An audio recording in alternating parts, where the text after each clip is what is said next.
Hi everyone. In today's tutorial, we will show you how to change or replace text in a picture using Canva.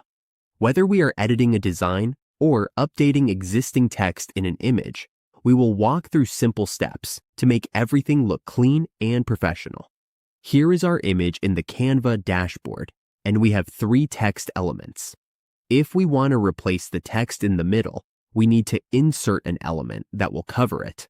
We will choose a shape to do this. We can add this square shape, and then we will place it over the text until it is fully covered. Now we need to change the color of this shape so it blends in.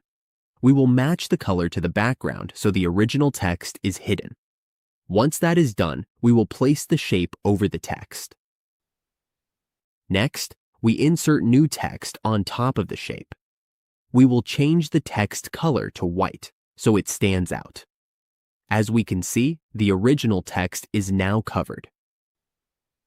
To add our new text, we simply click the text box and type in our replacement. Then we position the text so it sits exactly where the old one was. And that is how we can change or replace text in a picture using Canva.